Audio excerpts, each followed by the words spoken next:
Good morning to all of you.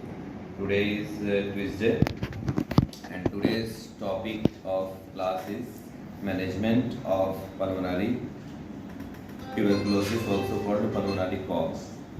Please keep the mobile silent mode. In silent mode. Management of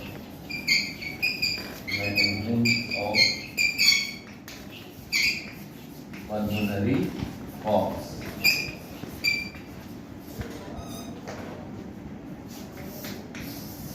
This will be discussed in two broad headings: diagnosis and another will be treatment.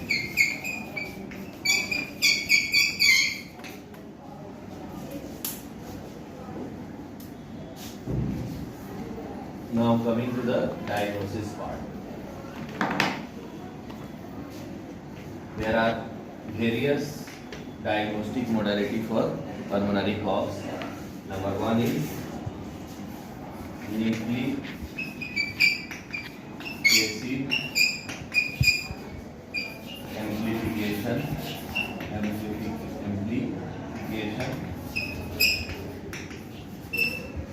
technique.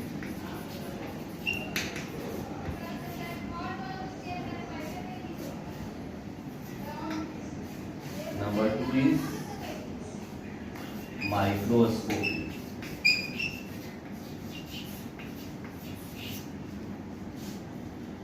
Number three is culture. Number four is drug susceptibility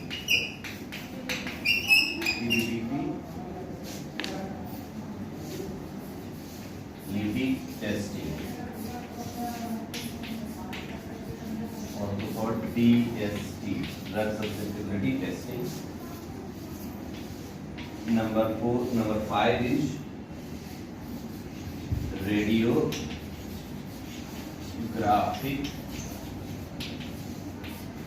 procedures.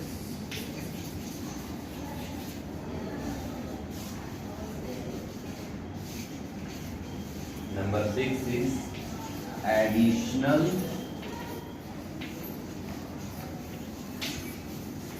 procedures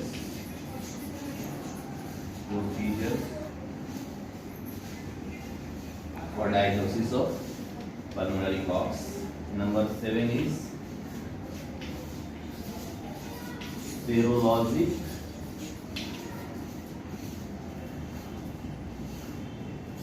and other methods.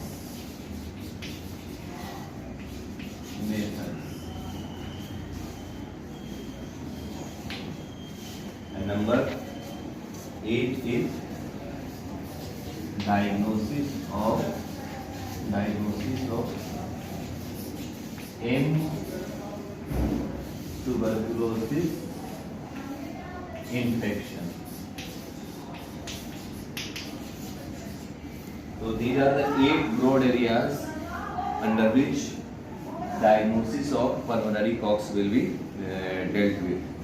So let us start with number one, that is nucleic acid amplification technique.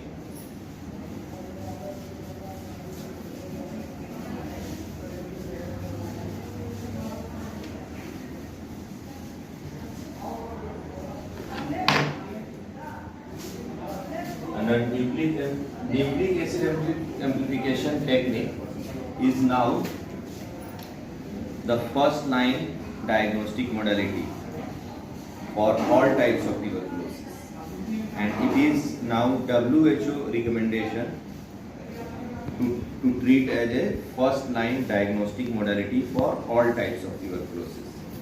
There are important variations in this nucleic acid variants of nucleic acid amplification technique, like number one, expert MTV read. Number two, expert MPV, MPV means mycobacterium tuberculosis. MPV Reef Ultra.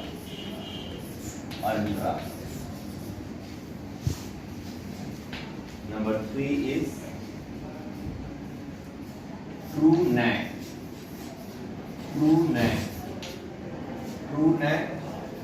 MPV. TrueNat MPV. Number 4 is MTC plus.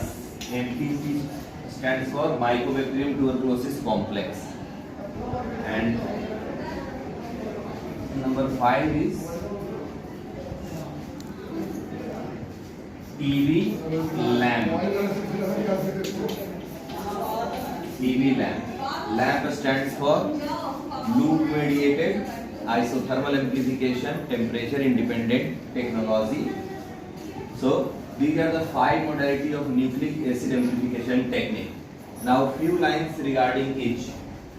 Expert MTV reef. Number 1, expert MTV reef. It is fully automated real-time technology.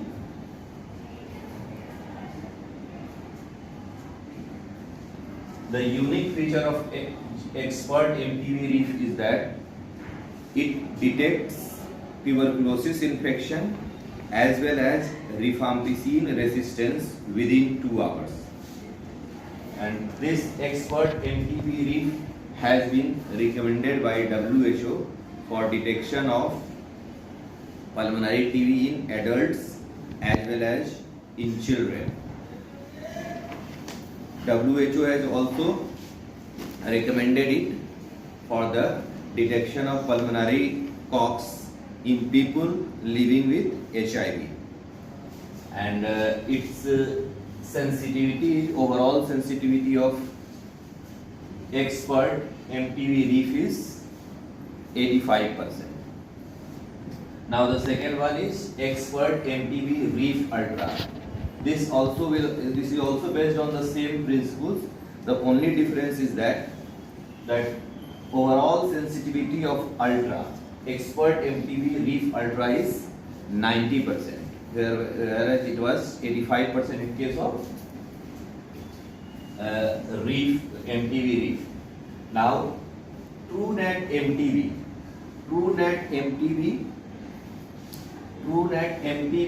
reef diagnostic assay. TrueNat MTV reef diagnostic assay.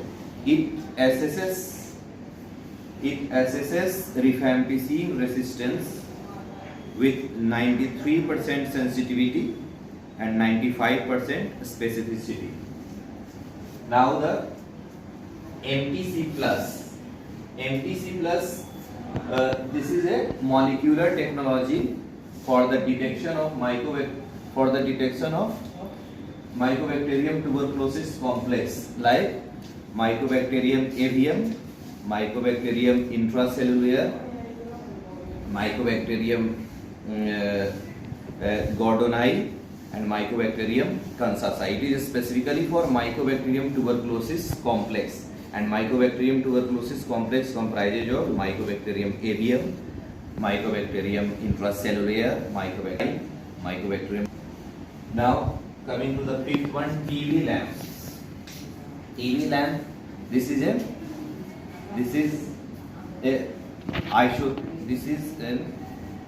loop mediated isothermal amplification temperature technology for the detection of pulmonary coughs. Now coming to the second modality of diagnosis, that is microscope.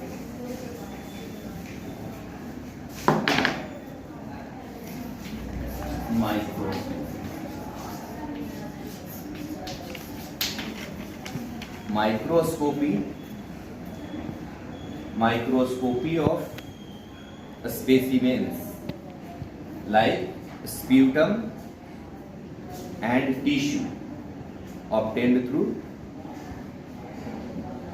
lymph node biopsy. Microscopy of specimens like sputum and tissue obtained through lymph node biopsy is done. And WHO recommended microscope is LED microscope. LED microscope. LED microscope has been recommended by WHO for diagnosis of for microscopy of M. tuberculosis. So LED microscope is the microscopic tool of choice recommended by WHO. Now the third part of diagnosis is culture.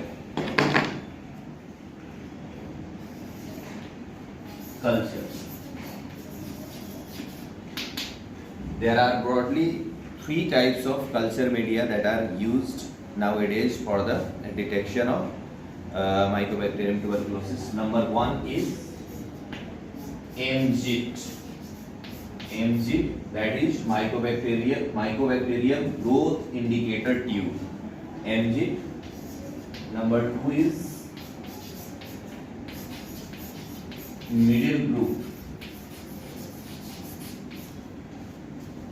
MGT medium. Middle group medium. And number 3 is Lowenstein-Jensen medium. So these are the culture medium that are used nowadays for the detection of Mycobacterium tuberculosis. So few lines about MGIT medium. It is Mycobacterium growth indicator tube, and MGIT is the WHO recommended a standard culture medium for the detection of Mycobacterium tuberculosis. A standard reference culture medium recommended by WHO for the detection of Mycobacterium tuberculosis.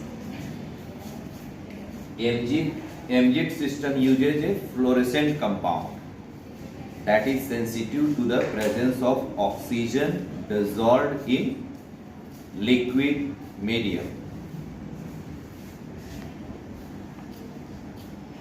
MGIT system and fluorescence is detected by fluorometric technology.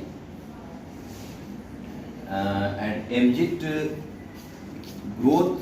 positive growth in MGIT system is visible after a period of 10 days to 2 to 3 weeks. Before 10 days to 2 to 3 weeks, there will be no positive growth in MGIT medium. In true practice, we study weekly for 8 weeks, and even after a study of 8 weeks, there is no growth. Then only we can label the sample as negative for Mycobacterium tuberculosis. In middle group medium there are 2 variants, 7H10 and 7H11. Here again the culture medium is studied for 4 to 8 weeks before it is declared negative for the Mycobacterium tuberculosis. In case of Lowenstein-Jensen medium, again the culture medium is studied for 4 to 8 weeks before it is declared to be negative for Mycobacterium tuberculosis. Now the fourth part of diagnosis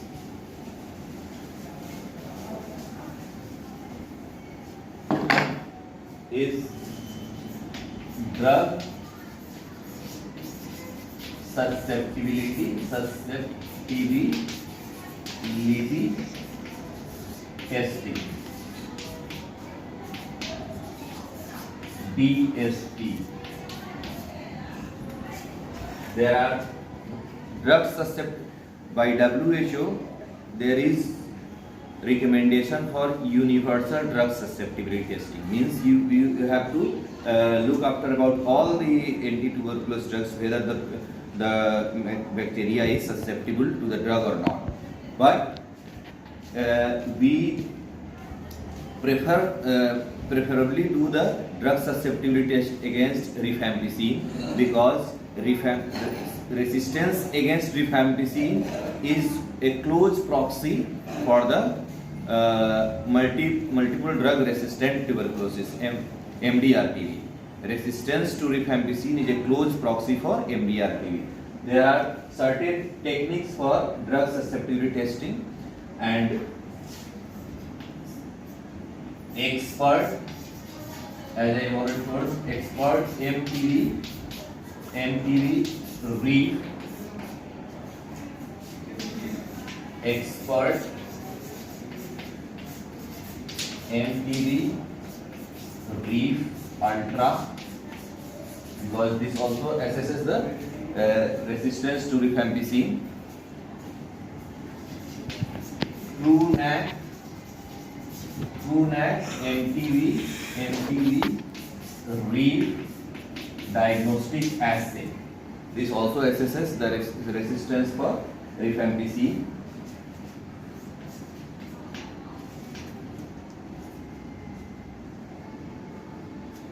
Molecular line probe assay. This is also one of the method of drug susceptibility testing. Molecular line probe assay, LPA, molecular. And number 5 is whole genome sequencing. Whole genome sequencing. And number 6 is NTGS. NTGS means new targeted NTGS. Yes, new generation targeted genome sequencing. Targeted genome sequencing, new generation targeted genome sequencing. So these are the methods for drug susceptibility testing. You should remember at least name of these tests, because in your NEET examination you can be asked which of the following are drug susceptibility testing. So these are the molecular TrueNAT MTV, molecular line probe assay, whole genome sequencing, and new generation targeted genome sequencing, NTGS. So now coming to the fifth part of the diagnostic modality, that is radiographic methods or procedures.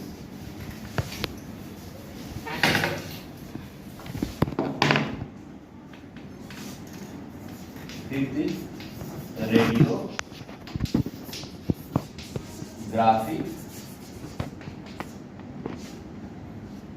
radiographic procedures. What are the radiographic procedures? Number 1 is chest X-ray. Number 2 is CT scan. Number 3 is PET scan combined with CT scan. So, number 1, chest X-ray. This has high sensitivity but poor specificity.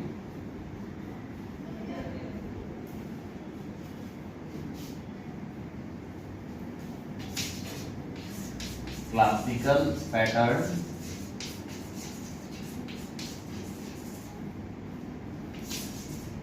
and any pattern. Classical pattern is upper lobe infiltrates and cavities, but practically any pattern in chest X-ray can be found in pulmonary cox. Important ones are normal X-ray. Even with normal X-ray we can have pulmonary tuberculosis, and many times it happens in emergency that there are patients who have history of 6 months. They are typical features. They are having even hemoptysis, fever and cough for several months, and still their chest X-ray is very normal. So there can be any pattern. There can be normal X-ray. There can be solitary pulmonary nodule, and there can be diffuse alveolar infiltrates, as if which is found in adult respiratory distress syndrome. So these are the variations in the pattern of chest X-ray. CT scan. When the X-ray is not convincing or questionable finding is found in X-ray, then we may confirm with CT scan. And number 3 is PET scan and CT scan. Combined use of PET scan and CT scan is done in subclinical tuberculosis to detect the progression of subclinical tuberculosis to full-blown tuberculosis, specifically in HIV patients. Because in HIV patients there is subclinical tuberculosis because their immune response is suppressed. Therefore, their immunological response of the body is not so severe. So, in case of subclinical tuberculosis diagnosis in HIV patient, we can use PET scan combined with CT scan. So, these are the radiographic procedures. And now, additional procedures for the diagnosis of, this is important. Additional procedures. Number 6 is additional procedures for diagnosis of Mycobacterium tuberculosis. Additional procedures are number 1, a sputum induction. A sputum induction in those who don't produce sputum. That is necessary because the sputum induction. Number 2 is BAL, that is bronchoalveolar lavage. And in case of children, a sputum induction plus a specimen derived from early morning gastric lavage. In case of children, early morning gastric lavage, a specimen derived from early morning gastric lavage is important to gain the positive results. So how we do a sputum induction? A sputum induction is done by ultrasonic nebulization with hypertonic saline. Ultrasonic nebulization with hypertonic saline in patients who don't produce a sputum. And bronchoalveolar lavage is another method of gaining the samples. These are the method of gaining samples. And in case of children, a sputum induction can also be done in children, and in them, very small children, early morning gastric lavage, a specimen is used for diagnosis of tuberculosis. Now, 7th modality, serologic.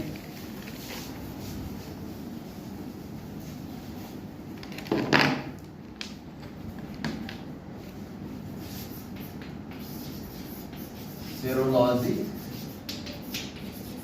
and other methods or procedures. In this one there are 2 important things: adenosine deaminase. This is we call as ADA, often used in word. And another is interferon gamma. These 2 are specifically important for pleural diseases. These are specifically important for pleural tuberculosis. Adenosine deaminase and interferon gamma, although we do also for CSF and ascitic fluid also, but it is typically important for the detection of pleural tuberculosis. Adenosine deaminase. So any case of pleural effusion, you must go for this. Although these are adjunctive, and one thing very important, they are not the not something to be totally relied upon. These are just adjunctive. Adjunctive means they just support, and they are not the primary. Adjunctive to pleural disease. Adjunctive to pleural tuberculosis. These are adjunctive. So ADA has not to be relied too much. Although if it comes positive, it becomes supportive. It is adjunctive to pleural tuberculosis. It is not primary thing. And number 8 is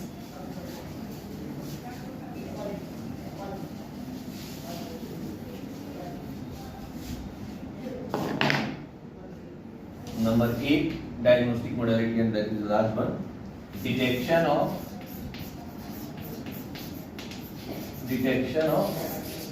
M. tuberculosis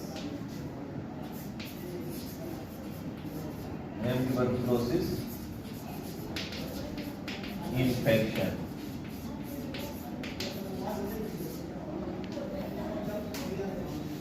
There are 2 tests in this one. First is tuberculin skin testing, and number 3 is IGRA, that is interferon gamma release assay. And both these tests depend upon host immunological response to TB antigens. Both these tests depend on host immunological response to TB antigens. In case of TST, the TB antigen used is PPD, purified protein derivative. Okay, and in case of IGRA, that is interferon gamma release assay, IGRA, the antigen used is ESAT6 and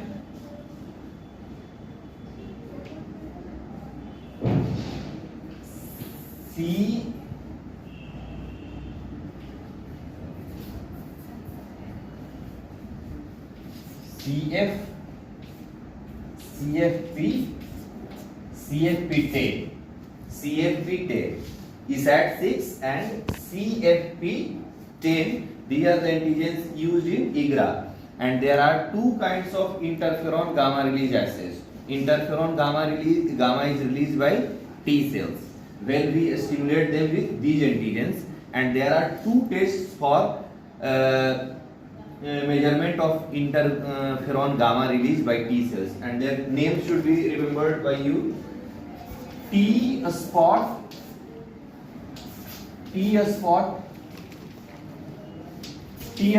TB test. Number 1, IGRA is interferon gamma release assays. There are 2 tests of interferon gamma release assay. Assay means measurement, and 2 tests are for the measurement are T-spot TB test, and another is quantiferon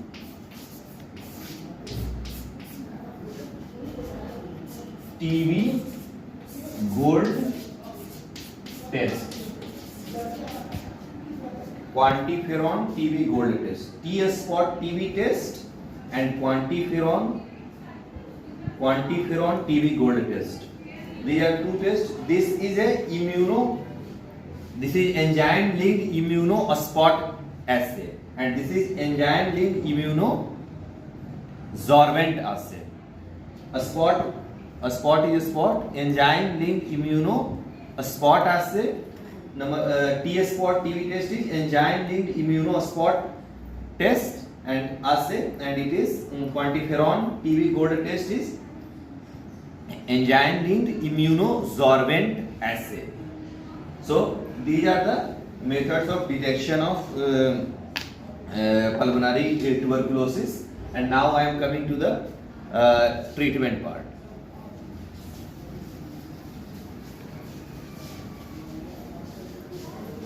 Method of diagnosis of tuberculosis has evolved much, and newer drugs have come, but the basic things are the same. But you should know the newer methodology of detection of TB, because we take it very simple, but it is not that much simple.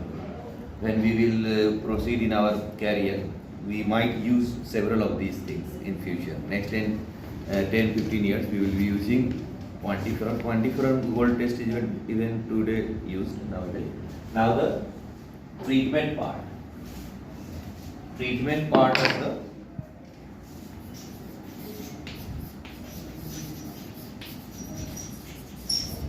treatment of pulmonary coughs. Pulmonary coughs means pulmonary tuberculosis. There are two parts, major parts. One is drugs and another is regimens. Now coming to the drug part.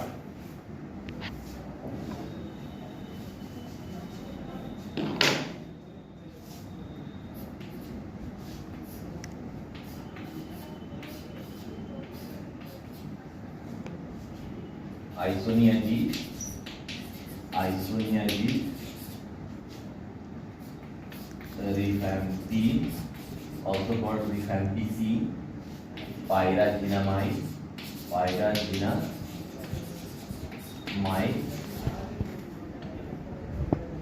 and ethambutol. These are ethambutol, first line drugs, and in MDR tuberculosis, second line drugs will be discussed automatically. So isoniazid, its dose is 5 mg per kg body weight. Maximum dose 300 mg. In case of rifampicin, it is 10 mg per kg body weight. Maximum dose is 600 mg. In case of pyrazinamide, dose is 25 mg per kg body weight. Maximum is 2000 mg, means 2 gram. It will become 2000 mg. And ethambutol is given in dose of 15 mg per kg body weight. Now I am talking about regimens, various regimens, how and for how much and for what duration drugs. How much is given? This is the dose. And various regimens are now I am talking about.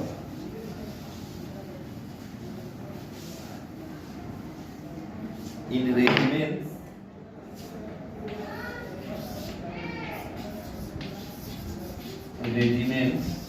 we have to talk about several regimens. Means new, a sputum, a smear, positive case.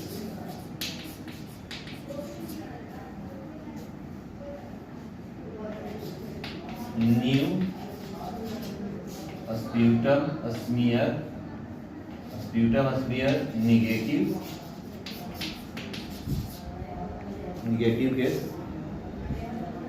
Third, pregnancy. How we will give in pregnancy? We must know, because pregnant patients also come. Pregnancy, relapse,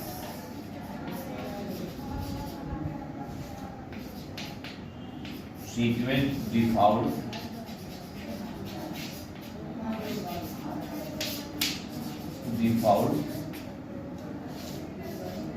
treatment failures,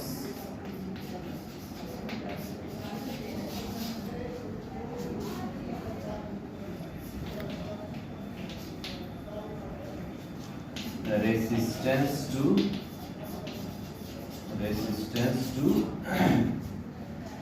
isoniazid, that is H. Isoniazid is called H. Resistance to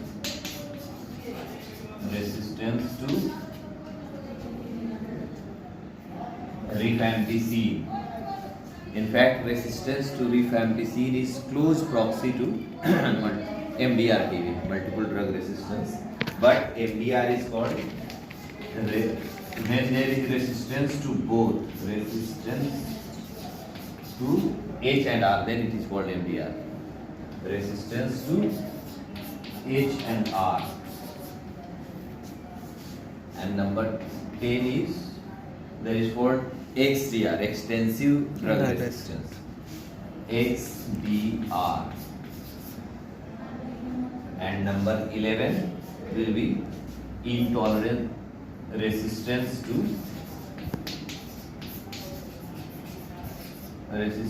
or also intolerance, they are called resistance to pyrazinamide.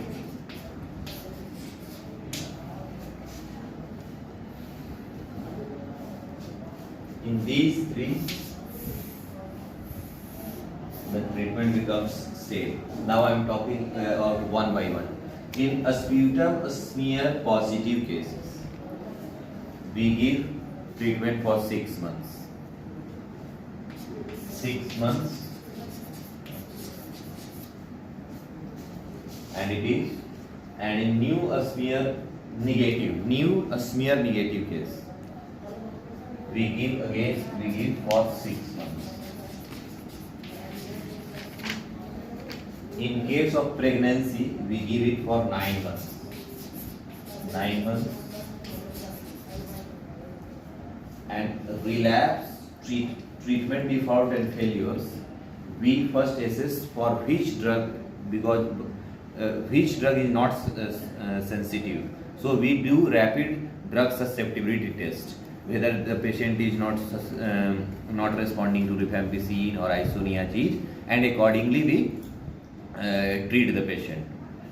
In these cases, relapse, treatment default and failures, we do rapid DST, rapid drug susceptibility test, and accordingly the treatment is tailored to the rapid DST, rapid drug susceptibility testing.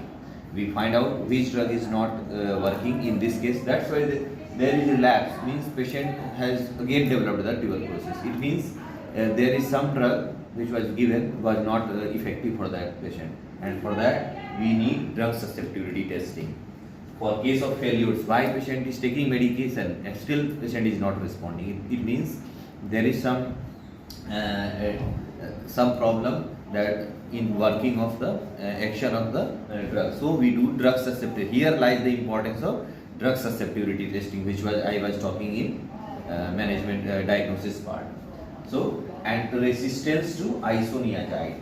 In case of isoniazid resistance, we give drug for 6 months. And what is the drug given? I will be telling.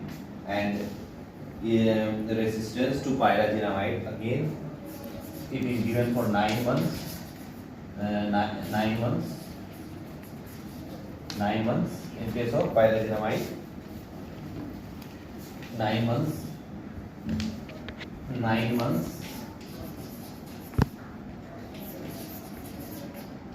And in case of MDR and XDR, there are two regimens. One is long-term MDR regimen and another is short-term MDR regimen. The long-term MDR regimen is of 18 to 20 months, and short-term MDR regimen is for 11 months. 9 to 11 months. Actually, it is 9 to 11 months. 9 to 11 months. So, now coming one by one. New sputum smear positive case and new sputum smear negative case. 6 months duration, and drug is HR, JD plus HR. HRKT means isoniazide rifampicin pyrazinamide ethambutol. This is for 2 months and this is for 4 months. 4 drugs for 2 months and 2 drugs for 4 months. This is same for both of these. And in pregnancy we usually avoid, although we can give this regimen HRJD plus HR, but usually we avoid pyrazinamide in pregnancy. So what happens there? This happens, and in that we give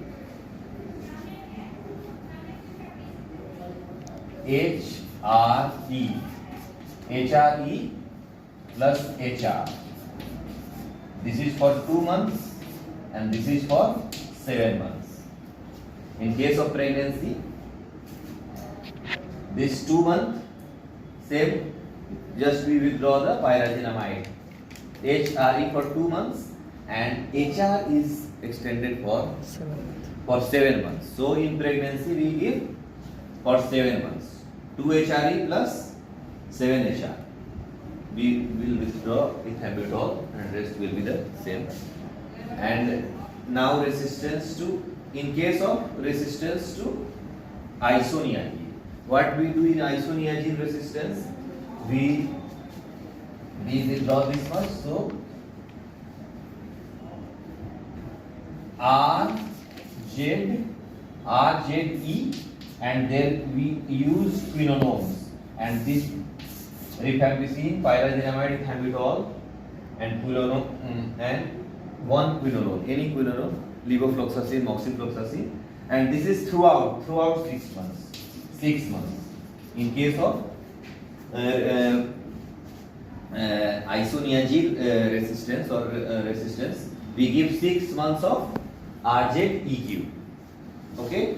Now I am talking about MDR-PV in little bit detail, because resistance to rifampicin is almost same as MDR-PV, and HDR-PV, they are more or less same treatment modality. Resistance to pyrazinamide, again resistance to pyrazinamide is same as pregnancy, because in pregnancy we don't give pyrazinamide.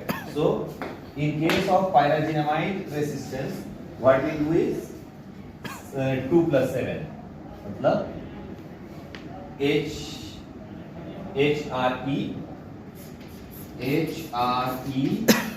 plus HR, HRE plus HR, again for 2 months and for 7 months.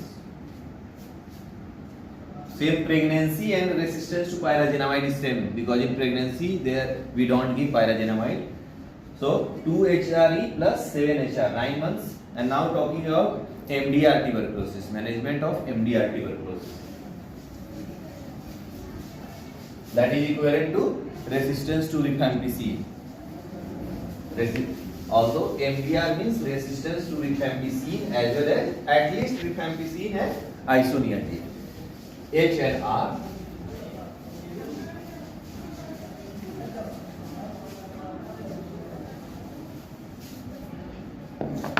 In MDR-PV there are 3 groups of drug. Group A, Group B, and Group C. Group A means priority drugs. This has to be included in all the regimens. This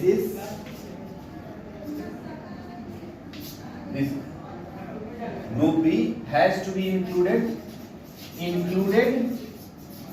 all regimen until it is contraindicated. This is priority. This has to be used definitely, and it has to be included in all regimen until it is contraindicated. So, and in this group only those drugs are included which cannot be used when group A or B cannot be used. Drugs included in group A I am talking about treatment of MDR-TB. MDR-TB. Treatment of MDR-TB. And for that, MDR-TB. For treatment of MDR-TB, there are three groups of drugs: priority drugs, Group B, drugs to be included in all regimen unless they are contraindicated, and Group C, when drugs in Group A and B cannot be used, then they are used. So, the drugs included in Group A are drugs included in Group A are levofloxacin or moxifloxacin.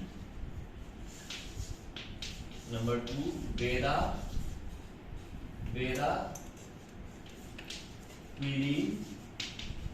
bedaquiline, and number 3 is linezolid.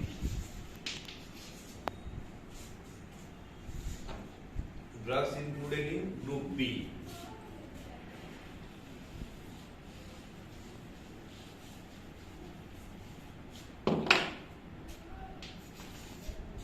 Drugs included in Group B for MDR tuberculosis are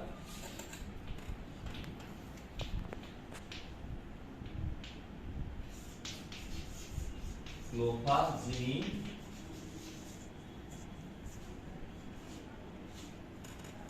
or perididone,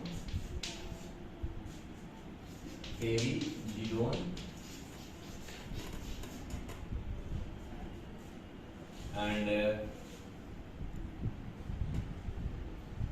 clofazimine or perididone, and there is another drug. Now, Group C.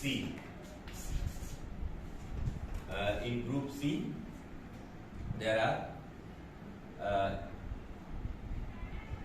ethambutol,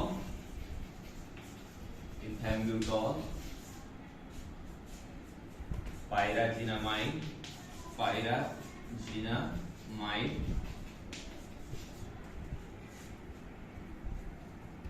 imipenem,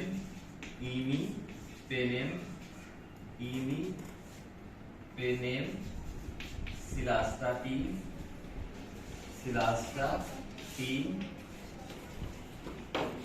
और meropenem,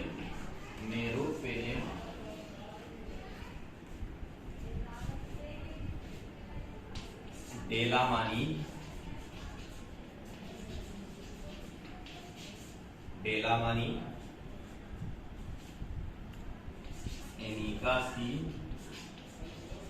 amikacin, ethionamide,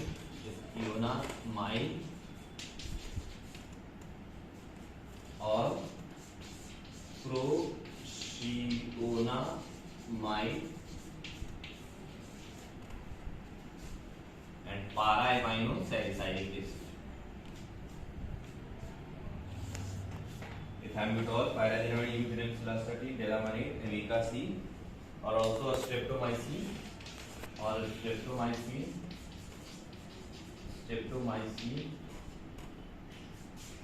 ethionamide or prochyonamide, and para-amino-salicylic acid. So these are drugs used in multi-drug resistance and tuberculosis. And in multi-drug resistance tuberculosis, we have to use all the groups in treatment regimen for MDR.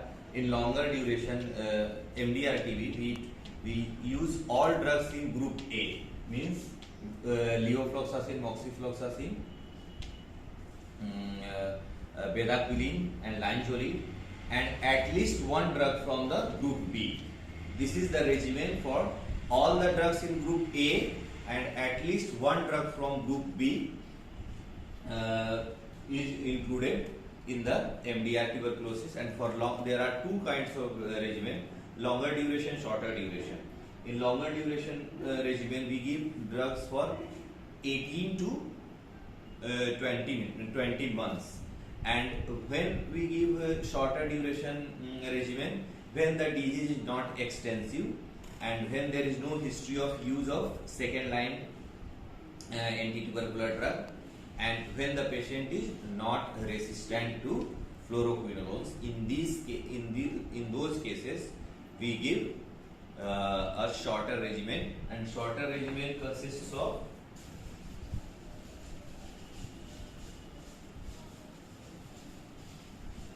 consists of 9 to 11 months. So short duration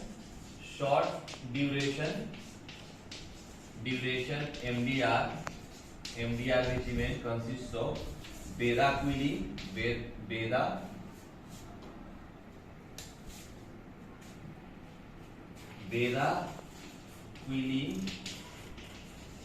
for 6 months, plus we are talking about short duration MDR-TB regimen. In duration MDR-TB regimen, we give bedaquiline for 6 months along with 4 to 6 months of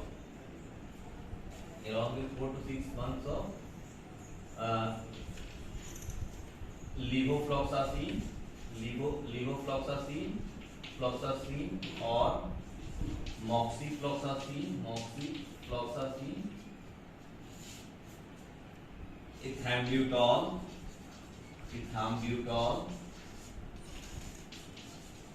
ethionamide,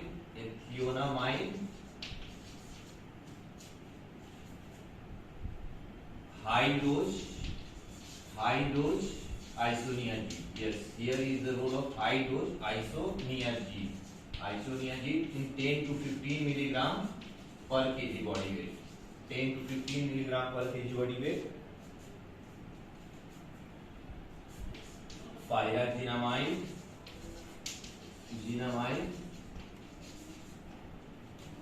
and clofazimine.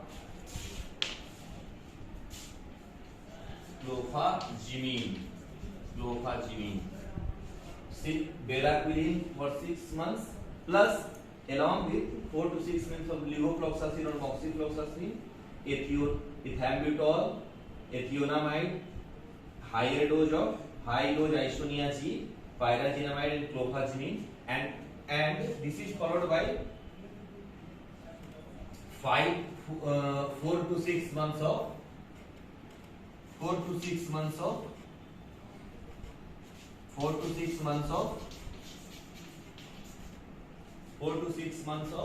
levofloxacin or moxifloxacin, ethambutol,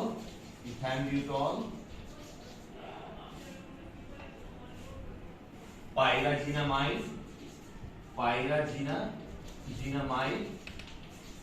and clofazimine. So these 6 months, this happens 6 months, and this happens another 4 to 6 months. So nearly 11 months of short duration MDR tuberculosis regimen. In first regimen we give bedaquiline for 6 months along with levofloxacin, moxifloxacin, ethambutol, ethionamide, high dose isoniazid, pyrazinamide and clofazimine. And for next 6 months we stop this bedaquiline and we also stop this high dose isoniazid and ethionamide, and we continue for 4 to 6 another month, ethambutol, levofloxacin, ethambutol, pyrazinamide and clofazimine. So this is the short duration MDR-TB, and in long duration MDR-TB we give all the drugs from group A and at least one drug from group B, and that goes for 18 to 20 months. So this concludes the class on pulmonary coughs, and I hope you have learned many things, newer things, and that will help you in your ward as well as in your PG entrance examination. So thank you for attending the class.